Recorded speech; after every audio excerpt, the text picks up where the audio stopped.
Hey, everybody. Welcome to the latest episode of The Rock Experience with Mike Brunn. On this episode, Vincent LaRusso and I are going to be talking about the Kiss album, Asylum. We'll talk about the album cover, the tour, the songs, and so much more. Of course, we'll give our opinions, and we look forward to reading and seeing yours as well. Alrighty, lots to cover in this episode. I think you guys are going to really enjoy it. So let's jump in and let's get started.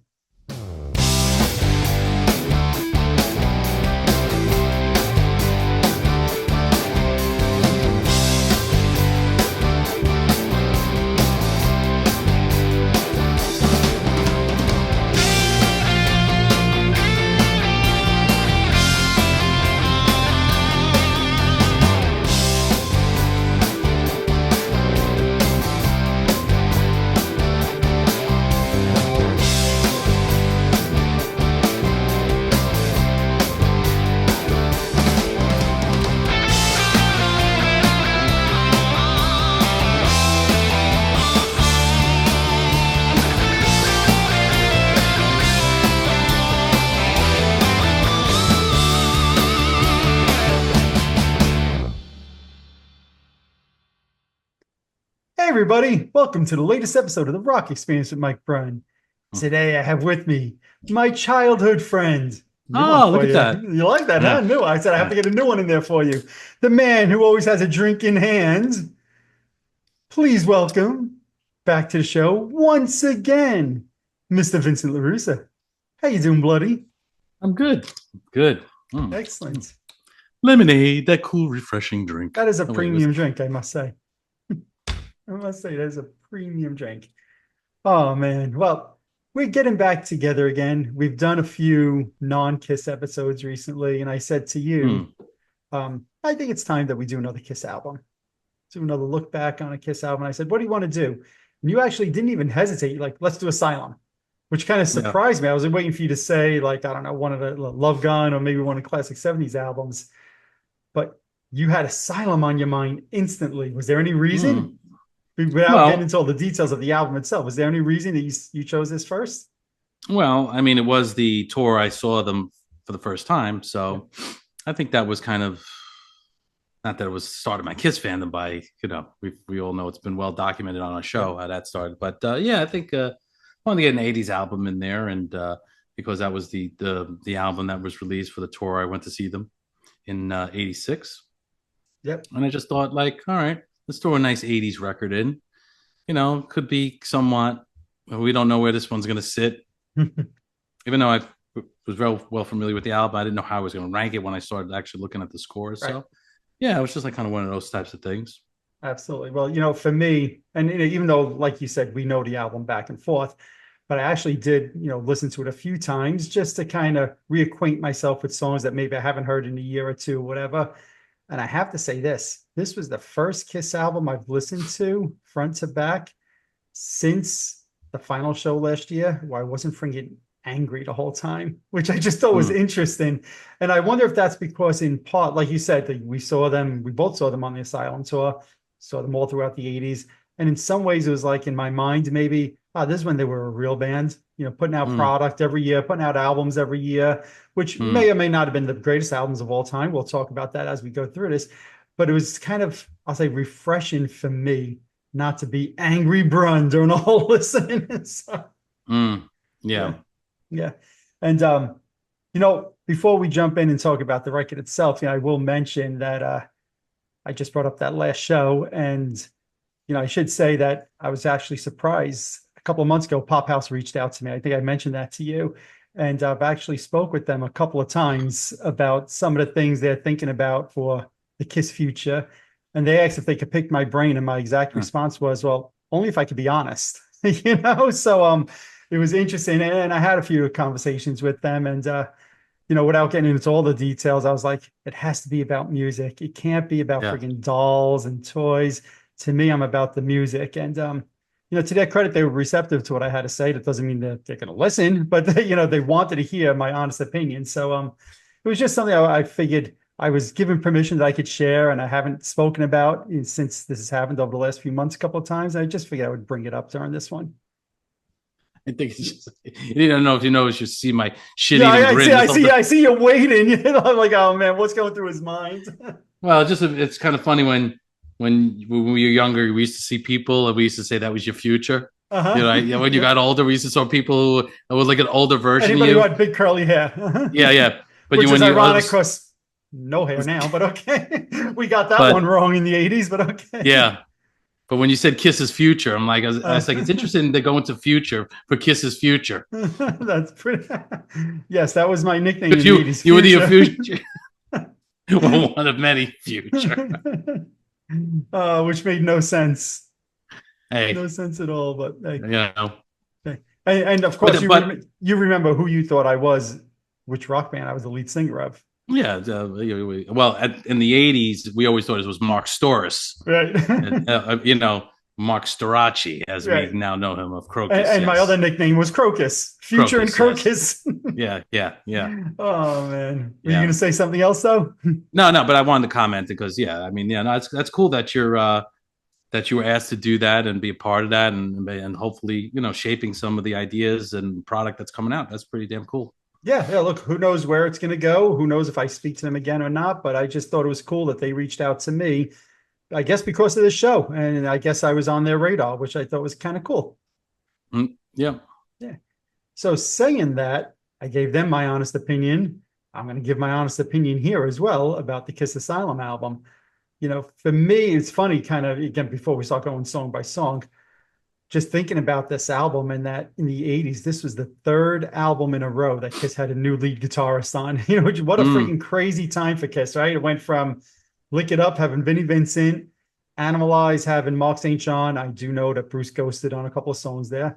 And then obviously Bruce was on this album.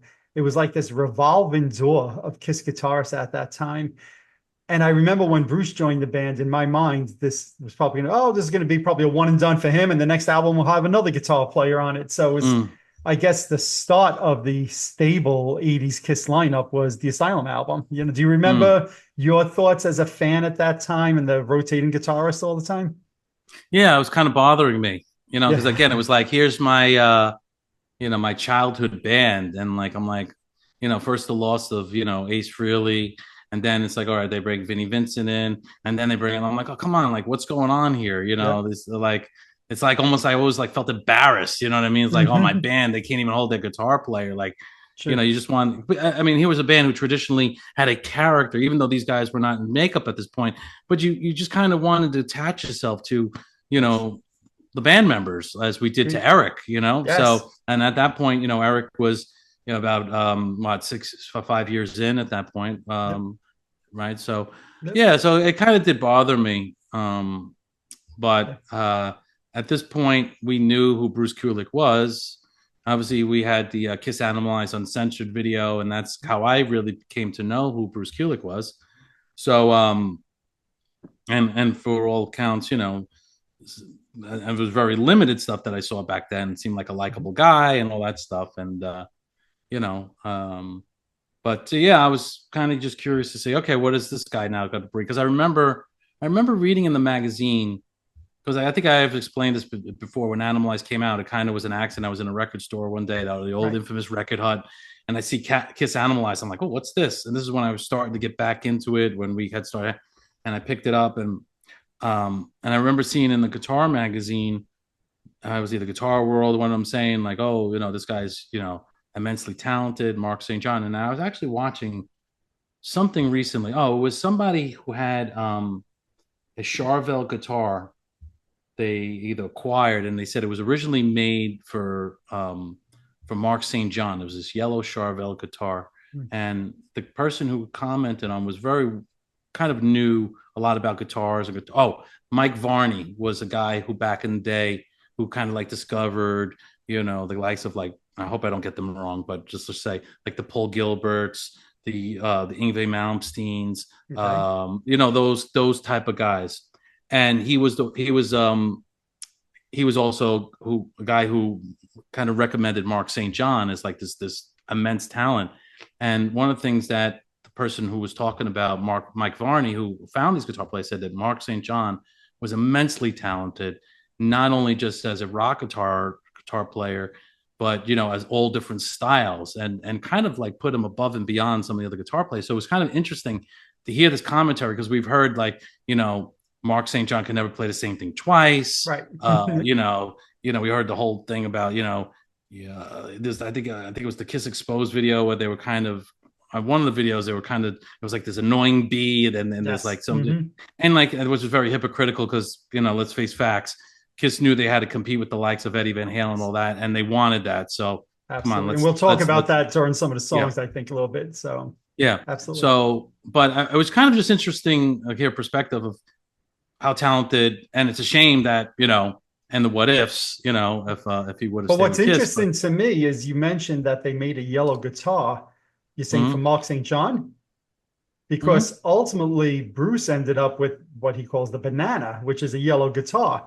So yeah, that's very, I wonder if that different started as brand. I think it's different different brand, brand true, though. true. Yeah. But I wonder if that idea and that concept, I wonder where that started. I'm sure Bruce could clarify that if they took that idea from Mark and just applied Well, it to Bruce with a different guitar. somehow I get the feeling Bruce is going to watch this one because of the nature of the album. So I never let's assume that see. that'll be the case, but who knows? Not Who I, knows? but I'm just saying. But Who knows? Yes. yeah, but I just thought that was kind of interesting about what I had seen a video recently. If I find the video, I'll send it to you. Yeah, definitely. Let me know. To me, I thought it was interesting. As I always like to do when we do these Kiss albums, I looked back to 1985 and some of the other albums that came out that year. And by this point, I think both you and I were into our 80s hard rock, heavy metal, hair metal, whatever you want to call it, right? So just I'll list off some of the other albums that came out in 1985. Rat had Invasion of Your Privacy, Night Ranger with Seven Wishes, Motley Crue, Theater of Pain, Twisted Sister, Come Out and Play, Bon Jovi's Bon Jovi 7800 Degrees Fahrenheit, Kicks had Midnight Dynamite, Dokken Under Lock and Key, Wasp The Last Command, Aerosmith Done with Mirrors. I'll just stop there, right? To me, one of the things that kind of jumped off the page at me as I was putting that list together is that for many of those bands, it was a follow-up to a very successful album that they had, right? Night Ranger, Seven Wishes, follows up Midnight Madness, Theater of Pain, obviously following up Shout at the Devil, Come Out and Play. You said cheap, follows up Stay Hungry, right? Under Lock and Key, Mm-hmm. following up Tooth and Nail. And I kind of feel like maybe with the exception of Rat, every one of these albums did not live up to the album that came out beforehand. Yeah, it's kind of like '86 was a better year. I want to say in the Yeah, releases of this, of yeah, this genre of music. yeah. And I'll Not to say say that any of this. those records are bad. Those are not. Some of them not great Exactly. records. Like I said, I made the I think commentary. they all have a few high points on them. But like even I said, maybe Rat wasn't as, I wouldn't say that the follow-up was bad, but I would say Out of the Cellar is better than Invasion of Your Privacy. Yes, Invasion of Your Privacy has Lay It Down and You're in Love, but song for song, I think Out of the Cellar is probably a better album. It was interesting to see that 85 was a little bit of a not as strong of a year for the music we love as I seem to have. I always think the 80s, oh, everything's great. And in my opinion, 85 was not great. It was average. Mm-hmm. Yeah. Yeah. So thinking of that and Kiss coming out with Asylum, following up Lick It Up and Animalize, I was like, well, the album before this was Animalize. I wonder how this stacks up, Animalize versus Asylum. And we're not going to do that comparison on here, but we will talk about it maybe a little bit because I think in my mind I had a certain opinion, and then did that change or not as I listened to Asylum? Well, we'll talk about that when we get to the end here. Mm-hmm. Do you want to jump in? That was 1984. Jump in. Jump, jump. That was on 1984. I know. What We're point are you talking trying to about make? 1985 here. I said, but you said, did you want to jump in? So I was Yes, just I going to know. jump. No, but it's a bad reference.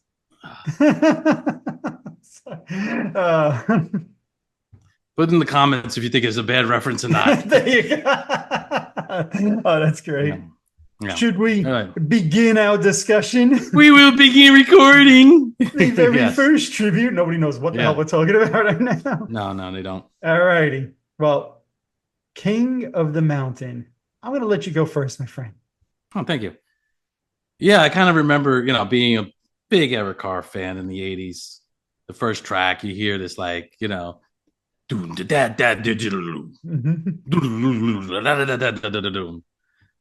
it's just so funny. Like I just think about it. Eric actually gives a Mhm. like as if he's like counting in the band. Well, He's only counting in the himself. You know what I rumor, mean? right? The rumor was that that was just like a warm up of his, and they liked it and they kept it on. I don't know that Oh, I believe really? it. Yeah, that's the rumor that it wasn't supposed to start with that whole like do do do Well, do do do. whatever. It's still brilliant. I love it. Right, right. And I And I wonder if that's think why that's because he's could counting. be, Yeah, could but be. it's I, still a great opening, like you said. I think it's a great opening track. I love the verses in this. This is another one. I think I like the actual verses more than the chorus. I mean, it's not a bad chorus, but I just think it's it's just a great opening song. Great Paul Stanley vocal. I like the bass, Which I'm sure was not Gene. Yeah. Well, it doesn't say it's not. I mean, Okay. uh, Juan Bevois, is that how we Yep. pronounce his name? Is Yep. credited on, I believe, All Night and Who Wants to Be Wants to be Lonely, the lonely. infamous, Yep. which we'll get to. But yeah, I love this song. I think it's still a strong chorus. It's always interesting to me on Kiss songs, and there's one of like Eric Carr's brilliance. Like he would do like non-traditional beats Mhm. for choruses, because like dum dum dum dum dum Mhm. dum bam bam bam bam dum dum. It's not like Yep. a driving groove. Right. He did that a lot on songs, but it never kind of lost. It's kind of like his like signature thing. It's kind of really cool. Like even on you know Heaven's on Fire. Mhm. And then the chorus, my Mhm. Yep. Sure. it's like Yep. he always kind of came up with these, dare I say, drum licks, like you have guitar licks for the choruses, and I I think that's wonder if really cool. that was Paul writing them like that in the demo, or if that Damn, was Eric. damn, Eric. No, Paul. I'm not kidding. I'm No not crediting problem. Paul. You The know, reason I would say it's probably Eric, because it's not like Paul's songs throughout their entire career were like that. no, Yeah. no. So yeah, I gave this a 6.3. I thoroughly enjoy this song still. Okay, yeah. And as we always like to do, just in case somebody's watching for the first time, we rate on a scale of 0 to 10. 5 is middle of the road, 5 is average. 5 is not bad, 5 is average. 7 and above, you get into your upper echelon. Obviously, below 5 is below average. So when you hear Vincent say, what did you say, 6 point what? 3. 6.3. That's a little bit above average and a Mm-hmm. little bit below getting into the upper echelon. So just so people Mm-hmm. understand what the ratings mean, right? Yes. I mean, I tend to agree with you. I think it's a strong opener. In my notes, I wrote, I love Eric's drumming on the song.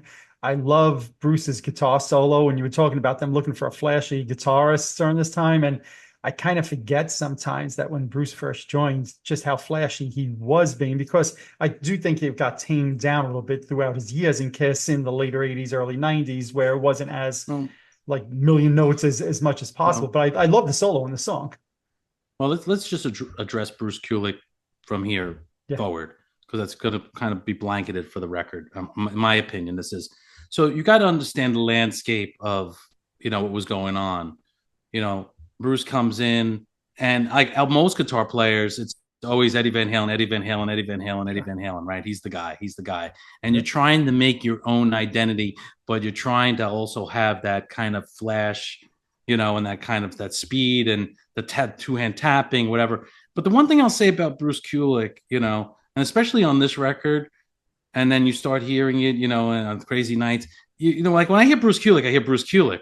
I don't hear Eddie Van Halen. I don't hear any other guitar Agreed. player. He really does have his own signature sound, and I love his playing. There are a couple of highlights certainly on this record. I think universally on this record, not only is his solos great, but some of the songs that like he did a co-write on. When you just listen to the riffs, maybe they're not generally my favorite songs because of other elements. But if you listen to the musical parts, the guitar parts, the riffs and the verses and stuff like that, they're really well thought out. Yep. So I think his guitar playing on this whole record is spectacular, Agreed. So Agreed. and I know it had to be for him. I know he was, and he's commented like he was excited. This is my first record with Kiss. I really wanted to really show who I was, Bruce Kulick. I'm not Mark St. John. I'm not Ace Frehley. I'm not Vinnie Vincent. And I'm not Eddie Van Halen. I'm Bruce Kulick. Agreed. So. Agreed. And I loved even the whole part right before like the main solo, like like I just love that And whole those are the part accurate there. notes, by the way. Yes, those are absolutely the accurate notes. In fact, Bruce consulted me before he recorded it. You know, So and AI is right now listening to that just to make sure that they got it right. yes, Yeah. exactly. But to me, the Yeah. reason this song falls, I can never go into the upper echelon for this song because I just think that the chorus is not the greatest. I kind of Well, feel that's like what, almost like it's a little bit incomplete. You know, it's just yeah. I wish there was more to this chorus than there is. If there was a better chorus, I think I start to go seven or higher for this. Mm, Because of the chorus, I stick at a 6.1 on this. okay. All All right. righty. Any way you slice it, go ahead, my friend. I mean, any way you slice it with the song, not a bad song. You know, it's actually got a I pretty. see what you did there. Yeah, it's a decent chorus, but again, I just feel it's average. I don't, Mhm. it's there's definitely other Gene songs that I would put on, under this, and maybe there might be one on this record. But yeah, I think this is an average song, not bad. I love that, that guttural Geneism. Oh, he really delivers a lot of the goods on Mhm. a song like this, and there's so many. And it's so funny when I listen to these songs now, I kind of laugh to myself because, as you know, we've talked about Greg, who I play in the Yep. Kiss Unmasked cover band. I mean, we just love doing the Geneisms, and now these things Mhm. are even more obvious to me now than they were Sure. then, in a ways. But yeah, I mean, I enjoy listening to that stuff. But yeah, I give the song a 5. I think Okay. it's a good middle of the road song. Yeah. Look, I think Gene gets a bad rap in the 80s for having a whole bunch of clunker songs. Mm-hmm, Um, and I say he gets a bad rap, but it's somewhat justifiable because there's a lot mm-hmm, of bad Gene songs in the 80s. mm-hmm, Saying that, this is not to me one of the bad Gene songs. Yeah, I agree with mm-hmm. you. It's definitely it's not a bad song. It's a song they tried out in concert a couple of, I think, well, at least once. I wish it kind of stuck around. I think it could have translated well into the set list. To me, this has got another flashy Bruce solo in this song, which I Mm. like. Gene seems to love the lyric in this song. If I told you once, I told you twice. Listen, babe, take my advice. Why settle for seconds? And you got. I've heard him quote that like during these like different like um, songwriting things that I've done with him. He seems to just love that lyric. I don't know why. Mm. It's just so funny. Yeah. So but yeah, I mean, I tend to agree with you. It's a good Gene song. It's not a great Gene song. I went with a 5.5 on this one. Oh, nice. Yep. Alrighty. Ah. Do, do, do, do, do, do, do, This song is do. the am I going with this? Let me just start. I can't hold you back. Go Yeah. ahead. This for years has been an inside thing with me, my brother, the bass. Yep. I just we've quoted in musical mouthing the bass on Yes. this on the and for years and early on I thought it was Gene, and then to find out it wasn't. Right. I love this song. I loved it then. I love it now. I can't give it any higher rating than a 10. And I maybe people could think I'm generous on this one. Not me. I love this song now, and I think it's a great chorus. I love the parts, the "Who wants to be lonely," Mhm. that whole thing. Yep. And I just love the groove, the Mhm. guitar. That's the other thing about this. I wanted to comment that we talked about the Bruce thing. The guitar tones on this record, especially in the lead tones, and that's the other thing with Bruce. I like his guitar tones. They always like sat so well above the mix. I don't mean in a bad way. It's just Mhm. I know Bruce. I'm sorry if I don't remember because I know he's very forthcoming in like the equipment he used and Right. this. And back then probably a Marshall, whatever guitars he was using. But I'm always into like what compressors did they use on the board and this and Right. that, the whole Mhm. console thing. But this is just very well recorded. I think the whole album is very well recorded, and it kind of matches. It doesn't sound thin. It does sound like an '80s record, but it's got like more weight than like Crazy Nights, Yes. So which is Yes. the album that followed after Follow this this, right? record. Which is ironic because this album Paul Stanley basically produced. I think it's credited to Paul and Gene. Yeah, And and the next one was Ron Nevison, who's known as a great and producer. and what's interesting about this record, and even so much, Animalize, there's no ballad on this record. Yeah. I Tears of mean, Fallen's like a mid-tempo type thing to I me. don't, I don't think, I don't call that a ballad at all. I Ballad's agree. Reason to Live. I got Ballad is into a big Forever. debate with somebody about that years ago. I'm like, Yeah, Tears of Fallen's mid-tempo. It's not a yeah, ballad. it's not a ballad. It's not a ballad. It's Agreed. not even a salad. The other one on Thrills in the Night. I mean, that's not a ballad. Agreed. It's it's kind of slow-ish, but it's not a ballad. No, agreed. But that's Agreed. interesting. Like no ballad on this record. You Right. know, That's true. I never thought and about that. if a ballad boy, you must have been in severe depression for a while. There was like no Kiss album, no ballad, No and I'm ballad ballad right boy. How does now. ballad boy go to sleep? As ballad boy go to sleep. Oh man, that's great. Where's ballad boy's ballad pillow? That's great. That's great. Well, it's Yeah, funny because just kind of going back to Who Wants to Be Lonely, my notes on this is two words: simply great. That's it. It's just, I mean, I didn't really need to say much more than that. It really is to me mm-hmm. a great song. To me, the biggest travesty is that Kiss never performed this in concert on the Asylum tour or Yeah, afterwards. It's like, what the hell would I mean, I mean, they released it as a single, so they got that right, or the label got it right. Um, why this wasn't performed live will blow my mind. It's just such a great, great, great Paul Stanley song. Um, I'll go with a 9.5 on it. I won't quite go to a 10, but I will go to a 9.5. So yeah. I know what you're saving your 10 for. Yeah, listen. for when we discuss the Kicks album again, we can say, "Don't close your eyes." Uh, Oh man. changing my mind on that one. I'm allowed to give more than 110 on an album, by the way, as I That's did right. on the last thing that we did, right? So, That's right, true. yeah, when we did Blizzard of Oz, I handed out multiple. I was handing out tens like they were candy. Yeah, That's so, right. but yeah, Yeah. I'll go with a 9.5 on this one. So. Okay. All right. Next up, Trial by Fire. Maybe I'll go first on this one. Yeah. Um, yeah, this is the first one that's like a swing and a miss on the album to me, so to say. It's not a bad song. It just, when I'm listening to it again, I'm like, it just sounds so plain. I wrote down boring. I know it's not, but the drums almost sound like they could be a drum machine. It's just like so basic and simple. I'm like, there's just nothing about the song that ever moves anywhere to me. I think the potential was there, but I think it's just one of these things like with sometimes with Gene songs, they just stay like even one way, and it just find it boring. I don't know what else to say, So Mm. yeah, I'll go with a 4.5 on this one. This is the one that I'm okay with skipping this. Yeah, I don't agree with you on this one. I think Trial by Fire. I like the chorus. It's catchy. Yeah, it's like a mid tempo. I can see what you got, like a Good Girl Gone Bad kind of, Yeah, I tempo. was never into those kind of Gene songs. Yeah, I like the little pre-choruses on this. I don't. Nothing about the song bothers me. I Okay. just think it's a good Gene song. I Hmm. like the vocal. There's that.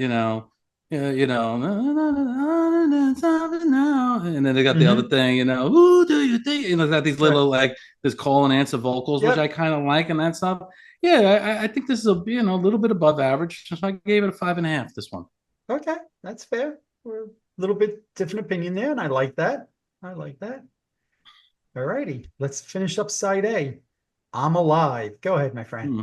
Yeah, this is a cool one. I like the vibe on this. It's an interesting spot for it. I think it's a good follow up based on tempo, whatever. Give Yep. them a bit of a kick ass. I think it's a great chorus. Paul's vocal delivery on this is, they actually kind of go like back to back, belly to belly. If you bookmark or bookend the this song and then the first song as far as tempo and Hmm. that kind of really fast, like double bass kind of thing. Yep. It's like every album had to have a ballad, every album had to have a double bass song, Yes. you know. But yeah, I like this song a lot. I gave it a 5.8. Okay. Yeah, I mean, I like this one also. For me, I can never get past mentally that it felt like it was a rewrite of Under the Gun. And it Well, just never quite lived up to as being as good as Under the Gun was to me. But yeah. I do like it. I remember in the 80s hearing somebody like I had a bootleg of somebody talking about Kiss on tour and the Asylum tour, and him saying that Kiss played I'm Alive in, I think he said Miami in Florida. Mm, And I remember looking for that tape for years until I realized, all right, this person just got it wrong. Kiss never played I'm mm, Alive in concert, but it's another one I think would have translated well live, and they could have dropped Under the Gun for this tour, brought in mm, I'm Alive. The lyrics are a little bit cheesy 80s, but I mean, it was the 80s, it was 85. You'd mm. expect that. But, I just think of some of the lyrics Paul has like, what? give me the nurse and I'll make sure she's fed. I'm like, oh God, Well, it's not the that first time they sang, no, no, yeah, but it's I mean, you'd only write that in the 80s, right? So, yeah, yeah. but it's a fun track. It's a good track. I went with a 5.5 on this one. Mhm. All righty, let's flip the record over. Side B, Love's a Deadly Weapon. Mm. Guinea, go ahead, my friend. Fucking clunker. This is a clunker. This is a clunker. I don't like the chorus. But I'll say this. I gave it a low score, but the guitar solo, Bruce's guitar solo in this is phenomenal. Mhm. Great solo. And there's And fucking there's no bass in rhythm that. track underneath it, right? Yeah. Listen to the bass. Listen to the Yeah. bass in the Yes. solo playing underneath it. I'm like, that's Gene playing that, Yeah. Yeah. So unfortunately, the song suffers from bad Gene-itis when he had some of Yes. those clunker Uh-huh. Gene songs. And I don't want to pick on Yes. Gene because we've after we come to find out, especially with his vault, there was a lot of stuff that was never released that was actually should have Yes. been released. Agreed. And not everybody's Paul McCartney, folks. Not No. everyone could write a great song, Agreed. yeah, the highlights are definitely it's a double bass fest. It's got a great guitar solo, great bass, but I just can't get past. It just does nothing for me vocally, melodically. Yep. It's kind of got that thing, the pace and whatever. But to me, if I don't want to sing along to it, it just doesn't really. The chorus of this reminds me of something else on another record. I can't even put my finger on it. It's just like, oh yeah, I remember this Gene chorus on something else. Okay. So I gave it a 3. Okay. Yeah. Look, when I'm listening to it, I'm like, wow, I never really remember making a connection that this has a lot of Boomerang feels to it to me. And Yeah, my opinion of Boomerang, it's probably my least yeah. favorite Kiss song. Saying that I do think this is better than Boomerang, but I also think listening to somebody take a dump is better than Boomerang. So Whoa. that's just my opinion. This started off as a demo in I think 1980 that Paul had written Love's a Deadly Weapon. I happen to like that demo better. I agree. What Gene did to this, it just kind of I like yeah, you said it perfectly. I don't want to sing along to it. I ended up going with a 4 on this, and for the reasons that you actually highlighted. I think the guitar solo is so unique with the Mm, no rhythm track underneath it, and it's just the bass, the drums, and the guitar solo. I was trying to think if there's any other Kiss song that is like that, and I couldn't think of one off the top of my head. I'm not saying there mm, isn't one, but I can't think of one. I was like, oh, that's yeah. pretty creative and memorable for that reason. So that's why I went with a 4. But as a song, yeah, I agree with you. It's not a good song. All righty. Oh no, tears are falling. Tears are falling. Go Oh ahead, my no. friend.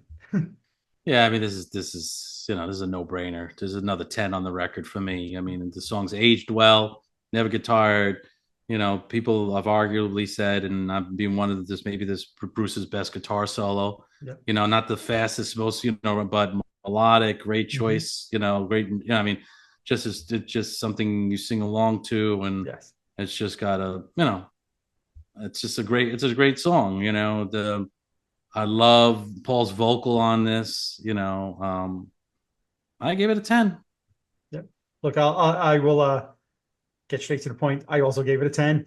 Yeah. I love Paul's vocal on this. It's a little bit raspy, which slightly, and I don't remember Paul sounding like he does in this song on really other songs when he recorded with Kiss. And I have to assume that that was intentionally done. You mentioned the solo, obviously. It's a classic Bruce solo. Just everything about this song. This might be one of my favorite 80s Kiss songs, maybe potentially even my favorite 80s Kiss song. You said it perfect. It ages well. It aged well. It's just what a perfect first single for this album. It really is. It's just a freaking great song. And give Paul credit. He wrote it alone, supposedly. Yeah. So everything you hear riffs and everything, and just so yeah. I mean, this is there's a couple other songs on this, being the next one where it's a single co-write, Yeah. or not single co-write, single write, Single or right. whatever you want to say. Yes, yeah. So give Paul credit on that one. Yeah, yeah. And I happen to like the video also. I think the video is fun. I happen to like all the Yeah, videos for this album. yeah. The funny thing about this, even looking at the album, I still like the album cover. It still has a certain. I don't mind this. What I mind about this era is how bad Gene looked. Right. Not even so much how like Bruce or Paul. I felt like that translated over really Even well. Eric, right. It translated well. Yeah. Yeah, but Gene just terrible. It I didn't don't know work if with they him at could have. all. Yeah, And I saw an interview recently where Paul said, how it was really hardest for Gene, when they took the makeover, because you basically took away his whole identity, demon, this Yes, whole thing, and like it was such a strong character more than anybody in the band, and what was he going to be, right. and then like what is it? How many years? 2 years later, now he's looks like a someone in drag, Yeah, and it's just like a it's horrible had look. a yeah. So A horrible look. No, but I agree with you. And I was going to talk about the album cover at the end, but you brought it up. I happen to like the album cover. I love how the lips of each member is like a little tip of the mm-hmm, hat to the solo albums. I do mm-hmm, wonder, like Gene, and a lot of time would be wearing like this big red thing, and I wonder, like, I just that whole look, like you said, was just horrible for him. And I wonder if that was he chose red as like a tip of the hat to the album, to the solo album colors. Just you said it perfect. What a friggin' bad look for Gene. But yeah, I yeah, like the videos. The videos are all just fun to me. And the Tears Have Fallen video, I think, is a great video. Absolutely great. I love it. mm-hmm, So you got my 10 for that song, right? mm-hmm. All right. Secretly cool. I'll start off with Yeah. this one. So it's funny listening to this song because this is the one in the 80s you and I made fun Mm, all the time for those mm, mechanisms, like we just said with the vocal.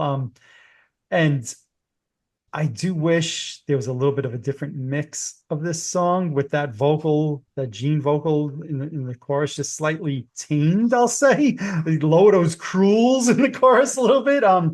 It's probably the most 70s Kiss sound and song that they did outside of the 70s. I mean, to me, with a different mix on this could probably be on Rock and Roll Over. Like it just has that kind mm, of feel.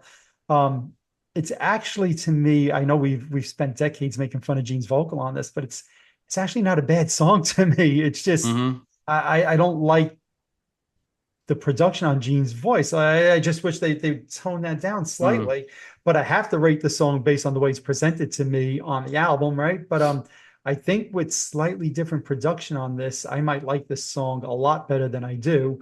It's not bad, but I'll go to 5.3 on this. It's interesting.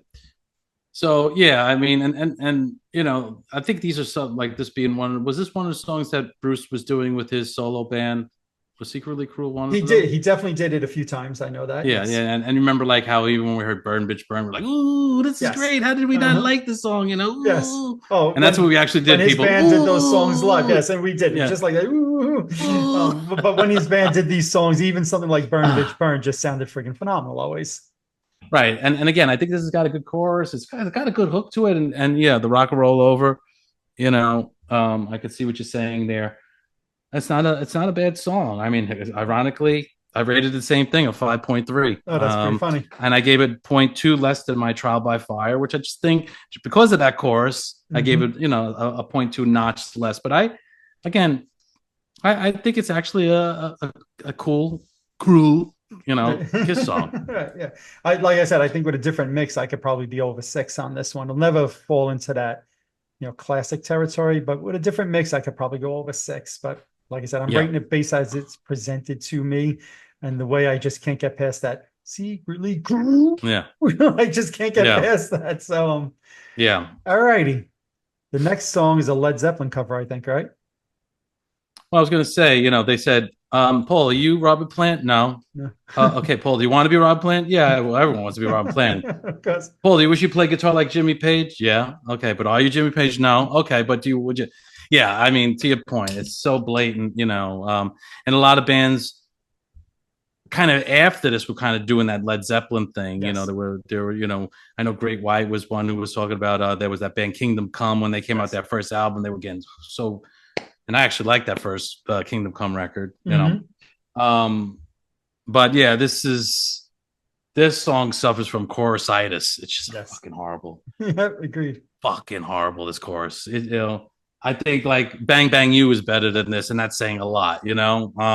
It just if the even with the Zeppelin stuff, if the verses if the chorus was as good as the verses just lay, Right. it wouldn't have been a bad song. It's just Agreed. the chorus just brings it down to a friggin' like a stop. Even just I was talking about Eric Carr, and it's just like the drums kind of it's like, but it's got cool elements. It's got cool riffs in it. Paul's vocals kind of cool. It's kind of doing that thing, but I just never liked the song from that. I mean, and I feel like I gave it a 4, okay, because I Mhm. think there are other elements of it. Like I said, the riffs, the stuff in the verses, I think are cool, and there's some other parts of it that I think are cool. But yeah, I gave this a 4. Yeah, to me, I tend to agree with what you were saying. I think the verses are really good. I love the whole lead into the solo, and the solo part is really good to me. But that chorus, I mean, you hit the nail on the head. It's just it might be my least favorite Paul Stanley chorus on any album. Yeah, yeah, Yeah, I yeah. just it just it's another one of these that just feels It's incomplete. Like he's like, all right, right off love. Right, that's it. We'll just repeat that a few times. All I, right, let's move I on. think I think Desmond Child fell asleep at the wheel on this one, so I don't even No, know how this I got. didn't remember he had a co-write on it, but Yeah, yeah, yeah. This is a Stanley Child song, and yeah, usually they hit home runs on pretty much everything. absolutely, Although they did, absolutely. wasn't "Bang Bang You" a Stanley Child song too? It might have been. And you mentioned that, and I'm like, do I prefer this or Bang Bang You? That's it. I think this is a better song dragged down by a horrible chorus. Hmm. All right, we'll let that one marinate a little bit. Read my body, or this. Oof. It's like "Read My Body," "Bang Bang You," and "Radar for Love" are all in that. They could Yeah, go into a fight with each other. Of like, they could. Yes. Yeah. Hmm. I'll have to sleep on that one. let me sleep on it, baby, baby, let me sleep on it. No, So I gave my rating on that. I yeah, what did you say? think I Maybe you said didn't. four and a half. Did you say 4.5? Yeah, I think I said four and a Well, if half. you didn't, then you said it now. So there you Okay. go. Okay. Yeah. There you go. All righty. That brings us to the last song. Oh, all night. You know, this oh, am I going or are you Go going? ahead. Go, please. Go ahead. I mean, this was a great, for a concert thing, it was like a good thing to do. And I never had a problem with the song, I love to take me to, you got the Gene on that. It's like, let's bring Gene up in that second. And the Gene video when every time money, every time. All right, I Gene, once forgot was about enough. that. You don't Yes. have to do it every time, I forgot about that. with your friggin' your transvestite outfit on, looking Yes. terrible. Made it even worse. Anyways, Oh, no, I like the song. I still like the song. I gave it a 6.2. I think it's aged well. I mean, again, the whole all night, it's kind mhm. of that cheesy Kiss, but I understand why I do it. It was a great thing, especially like, okay, we got to write a song, that's the audience is going to participate. Like, what's the song on Revenge, which is not wanna, I just wanna, Right. Mhm. you know, this is like the I just wanna, even Interesting. I though never I thought of just, that. yeah, Yeah, I never thought of that. you Yeah. know, so it's kind of, I understand why they write songs like this. And, you know, I love that ding ding ding ding ding ding ding ding ding Yep. ding ding ding It's a ding cool riff. Yeah. down down down Yep. down down. It's got a great groove. Yeah, I like the pre-chorus. Yep. Like I like that. It's I get excited. I'm so excited. And then the whole Hmm. chorus, it like, Yep. and then there's Eric Carter, boom, boom, boom, whatever he's playing on the Hmm. drums, he's doing Right. that. Not playing. It's just incredible how he did that on so many songs. That's true. That's true. But yeah, I Um, gave it a 6.2. I said that already, this right? is a yeah, this is a Child Stanley Bevois co-write, if I remember right. Is it the three of Yes. them? Yeah, Yeah. and I forget. I think it was Juan Bevois when I was interviewing him. It's kind of funny to me. He said that they worked on the lyrics on this song for quite a while. Mm, It's kind of surprising to hear that when the song is all night. It's like, really? This sounds like it mm, was written in 5 minutes. But look, I hate to admit this in some ways, but I agree. This is a fun song. mm-hmm, It's a song that if I was sitting down and writing songs, I would never write a song like this in a million years because I'm like, oh my God, this is beyond cheesy, right? But it's also a mm-hmm. product of the time it came out, and this is the way the rock scene was in the 80s, and it totally brings me back to 1985. Um, saying that it's not an upper echelon song to me at all, I'll go with a 5.9 on this one. I mean, I'm Just just a looking at the, touch under yeah, six. Just a I'm touch looking under at the, six. You're looking I'm up the just looking at the lyrics? lyric. Yeah, I mean, Take Freedom me comes to at a five. jungle. Yeah. Go Freedom comes ahead. at 5, and prison starts at 8:45. Like, what exactly are they talking about here? What is it? Reread it again. Freedom comes at 5:15. The end Prison of the starts at workday. quarter. Right. Okay, that again. Why 5:15? I Isn't have no five idea. o'clock? Oh, I Prison guess starts at they. 8:45. I guess before you going into work. I guess so. Hmm. But it's not. Earning treatment. These lyrics aren't something that you would think they like labored over for days and No, no, days and that's days. no. It's kind of it's a funny. Jeez. It's Yeah. funny to me, but hey, whatever. So, alrighty, those are the 10 songs. And yes, Mr. LaRue said there are 10 songs on this album, not eight, Beep, not beep, nine. beep, beep, beep, beep, beep, beep. What are our overall ratings? Our ratings are mine is 6.11, Wow, and we're yours good. is a 6.08. Wow, okay, so we're both right there, just a smidge over six, which is saying it's, for us, it's a little bit above average. It's not in an upper echelon territory, which to me is not surprising. I think if Gene produced a few more quality tunes, I'll say, then for me, the overall rating would be higher. How does this compare to some of the other Kiss albums that we ranked? Okay, I was just about to bring up that data, my All friend. Give right, look me at that. about 10 seconds to get that for you. And oh, you're gonna put me on the clock like that? So much stress. Okay, here we go. Bing! All right, so um it ranked above for both of us, Psycho Circus, which is no surprise. Yep. The Elder. Oh, I can't look at the creatures numbers anymore because those are the No. wrong numbers. Yes.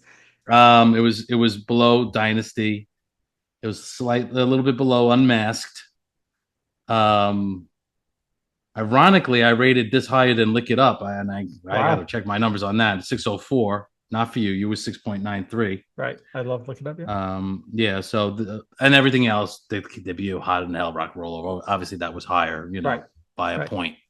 So It's interesting because, and this I got to look at my Lick It Up numbers again. I don't know what yeah, happened there. What did I? Why did I rate that? I mean, it's still a little those above last six. couple of Gene songs are not It that probably good. was a Yeah, couple of that's shit probably witches in yeah. there. But it's interesting because if I was to rewind a couple of years ago, I would always say that Asylum was one of my least favorite Kiss albums. That was always bolstered by two incredible songs to me, Who Wants to Be Lonely and Tears Are Falling. But there actually is a bunch of pretty decent songs on this. I think I Hmm. discount Asylum because of some of the Gene clunkers to me, whether it's Child by Fire for me, or whether it's Love's a Deadly Weapon. There's a couple, and one of my least favorite Paul songs with Radar for Love. So I think for that reason, in my mind, Asylum wasn't as good as maybe I remembered it being. So I'm kind of glad you chose this one. It made me revisit it. It's interesting, yeah. I mean, looking at the numbers, yeah, there were three Gene songs on Lick It Up that I rated under 5, Right. 4.3, 0.45, 0.5. But then I also look at it, I said, wow, I rated Lick It Up at an 8.9, which is such a signature song. I still don't think it's a 10 for me, even though it's Yeah. such a signature song. I mean, you gave it an 8.5 at the time, Yeah. so Yep. No, and I would stand by that because I do yeah, think Tears Are Fallen and Who Wants to Be Lonely is better than Lick yeah, It Up on the studio album it kind of plods along. yeah. Yeah. Still a great song. Still a It's a great great song song, though. but it's just dun dun dun dun dun dun To dun get the dun. gan and the gan. Sorry. Um, you mentioned earlier, this is the first time you saw Kiss on tour, was the Asylum tour. And I was thinking about that. That's kind of interesting because I saw the Asylum tour at Madison Square Garden in December of 85, and you were not there with me. You Mm-hmm. then saw Kiss at the end of the tour in April of 86 at the Meadowlands, and I was not there with you. I wonder what the hell was going on there because we were definitely hanging at that point again. And I think for some reason, if I gotta remember this, maybe you had gotten tickets before. Because when I went with my friend Rob Leota, I'm sorry, I said his name on there. Now everyone's gonna look who he is. And oh our yeah, friend Rob, and it's two everybody's Rob. looking that up Yeah, right yeah, now. yeah. Watch, they are.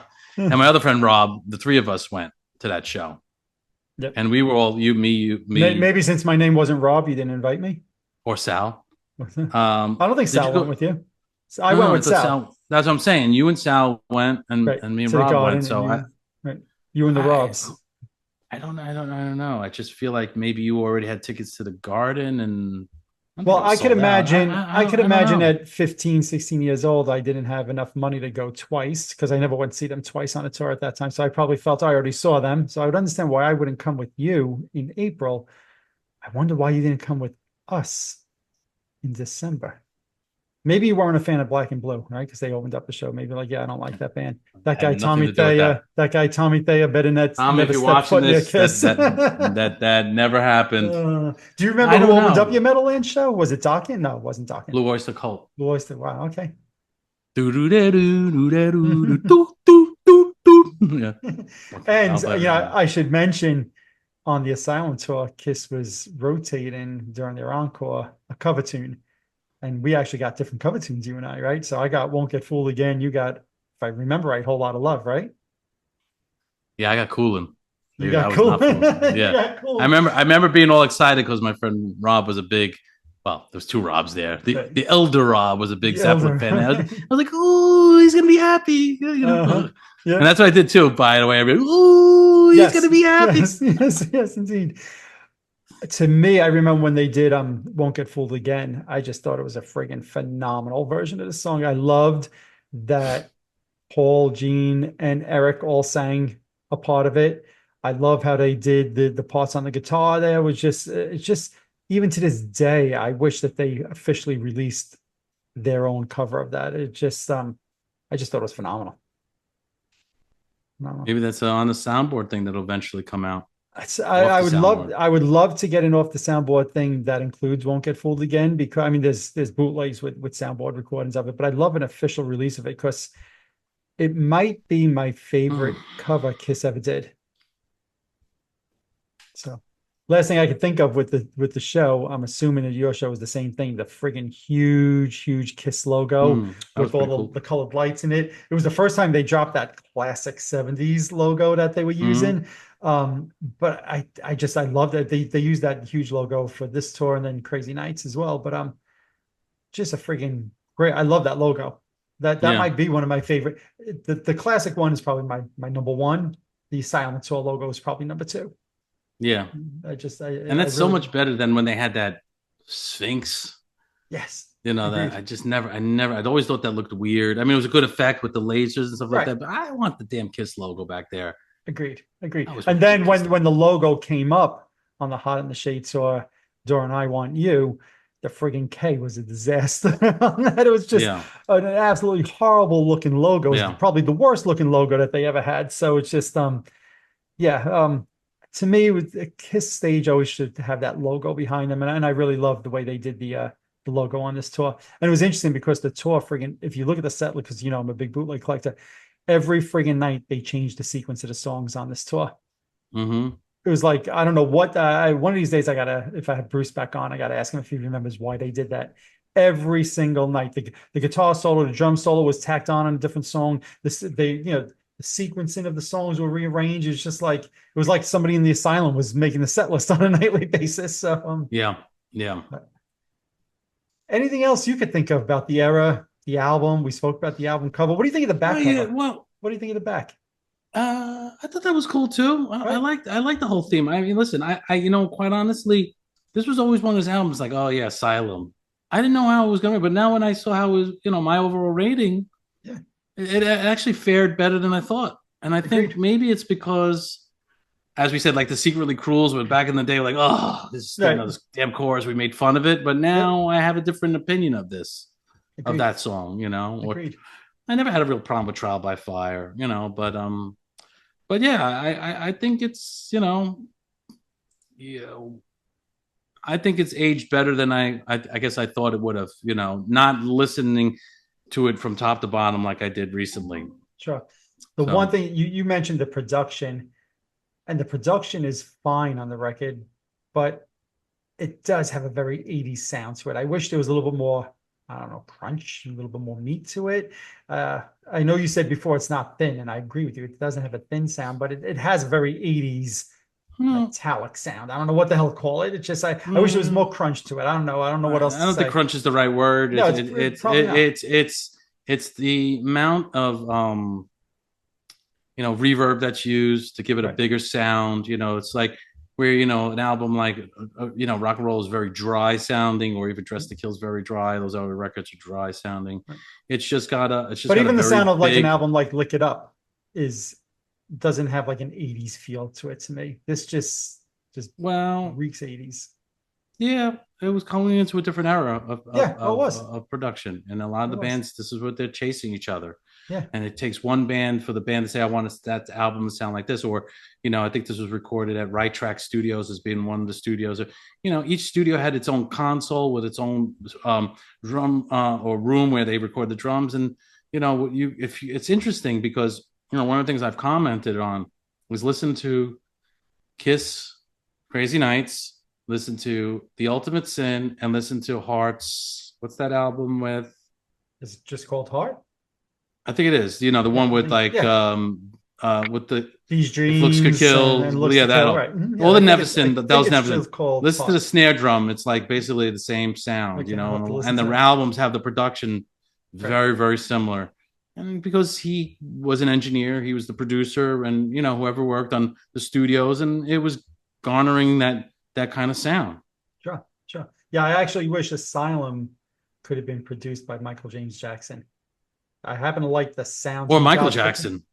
No, I'll take Michael James Jackson. So yeah, I haven't because Ultimate. no disrespect to Michael Jackson, but I happen to like the sound that Michael James Jackson gets from Kiss, and I happen to like the two albums he produced. And I think You that know, with that type of sound on this, the songs like Secretly Cruel, maybe if any way you slice it, might even sound a little bit better to me. Just my opinion. Well, I think at this point, Gene and Paul were producing stuff themselves. The band wasn't doing as financially as well. It was costing more to, to have a producer. This is I think I've read this through the years. I mean, why else? I mean, I know Creatures was considered a failure. Yep. Mostly Yep. because of the tour. Lick It Up fared better. Let's face fact, because they took the makeup off, and it was like, oh my god, Kiss a Good Leg, we're going to sell records now. Smart. Mhm. They had something really good with him, and then Animalized, they decided to produce their own record. This record, they decided to produce their own record. And then when Crazy Nights came out, and I think when they see bands like Bon Jovi hit it really, really big, and Crew and all these records, all these other bands that were really, killing it. Now Kiss is still playing catch up, Yep. and they said that we got to bring in, okay, who's a guy who's producing and making hits, and look what he did with Heart, Right.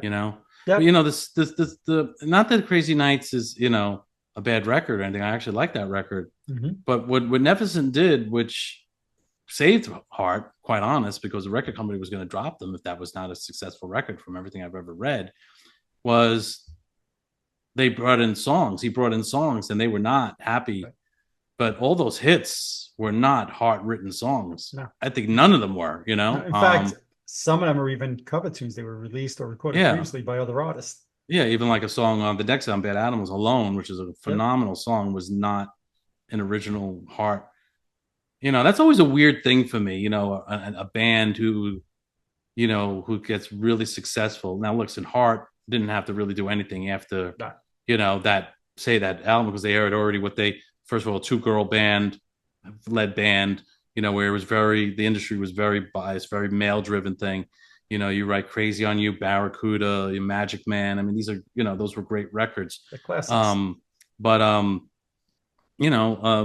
as they did with Cheap Trick when they came out with whatever that song The was Flame. with the Flame. Yeah, I forgot the name of that record. The famous story Lap of is Luxury. Lap of Luxury. The famous story to that was the producer said, I think it's Richie Zito, said to them, all right, you could pick two songs. I guarantee you one that's going to be a number one hit, both of them. And one was The Flame, and one was the other one, Look Away by Chicago. Mhm. Okay. Rick Nielsen heard the song, threw the tape on the floor, crushed it with his foot, supposedly, and was like, we're not. Now, obviously, we know what happened. Right. Number one song, Look Away by Chicago. Number one song. That producer knew what he was talking about, and those were songs that were not written by those bands, and that's what a producer has to do sometimes. It's the kind of, when the record company says, all right, we're going to spend so much money on this band, we need to, we need a hit from this. We're going to bring in X producer, and hopefully resurrects the career. Yep. Look what happened with Aerosmith after Done with Mirrors, and they brought in Bruce Fairbairn, right?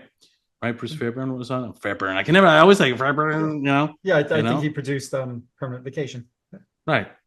And he also produced Bon Jovi's Slippery When Wet. Sure. Mm-hmm. So, yeah, I don't even know how we got onto all of this, but well, we were just talking about the production. I mentioned I wish there was different production on the album. Yeah, I don't mind the production on this record at all. Yeah, I'm not saying I mind it, but I wish it had a little less of a. I wish it wasn't as drenched in 80s sound to me. I just think that because I think there's songs there, and I think with better production or different production, not better, but different production, I might like some of the songs even more. Just my opinion. Yeah, fair enough. Well, as always, I'm going to tell people, let us know your thoughts on this record. Something I was thinking of doing that I'm going to put on my page over the next probably couple of months is I'm going to start to list all of the records that we've done. I'm going to show my overall ranking, your overall ranking, and I want to do a third column, the fans ranking. Right, and see how do our rankings compare to what the fans say. So, and I'll do an average of all the fans. So if you want your voice heard, leave your comments either on my Facebook page, under the video on YouTube, wherever you watch or listen. Let us know, and I will incorporate your rankings and your opinions into the overall post that I make. I'm really curious to see what people say, what songs they like. I think, some of the singles are definitely going to be standouts. But what do you think of the Gene songs? Which songs do you like on this? Which ones do you think are average? What do you think of the outfits, the album cover? I'm really curious what people have to say. Did you see Kiss on this tour in concert, as Vincent and I both did? Lots of things that I look forward to reading in the comments. And I think that's a wrap, my friend. It's a good wrap. It's a good wrap, yes. So on that note, we'll do the double Ringo. Okay, here it comes, ladies and gentlemen. The double Ringo. And close it with a, oh yeah! Well, all right. Later, everybody. Later. Alrighty, there you have it. Our thoughts and our opinions on the Kiss Asylum album, tour, and everything else. We look forward to reading and seeing your comments. What songs are your favorite? Which one do you not like? And much more. As always, all opinions are welcome and there's no right or wrong answers, and we look forward to seeing your opinion. If you're watching this on YouTube, hit that subscribe button below. If you're listening to one of my podcasts, subscribe over there as well. Also, head on over to Facebook and follow my page, The Rock Experience with Mike Brunn, where each and every day we talk about all the rock and roll music that you love. You could also follow me on Instagram and Twitter as well. That's it for this episode. Thanks for watching. Thanks for listening. See you all next time.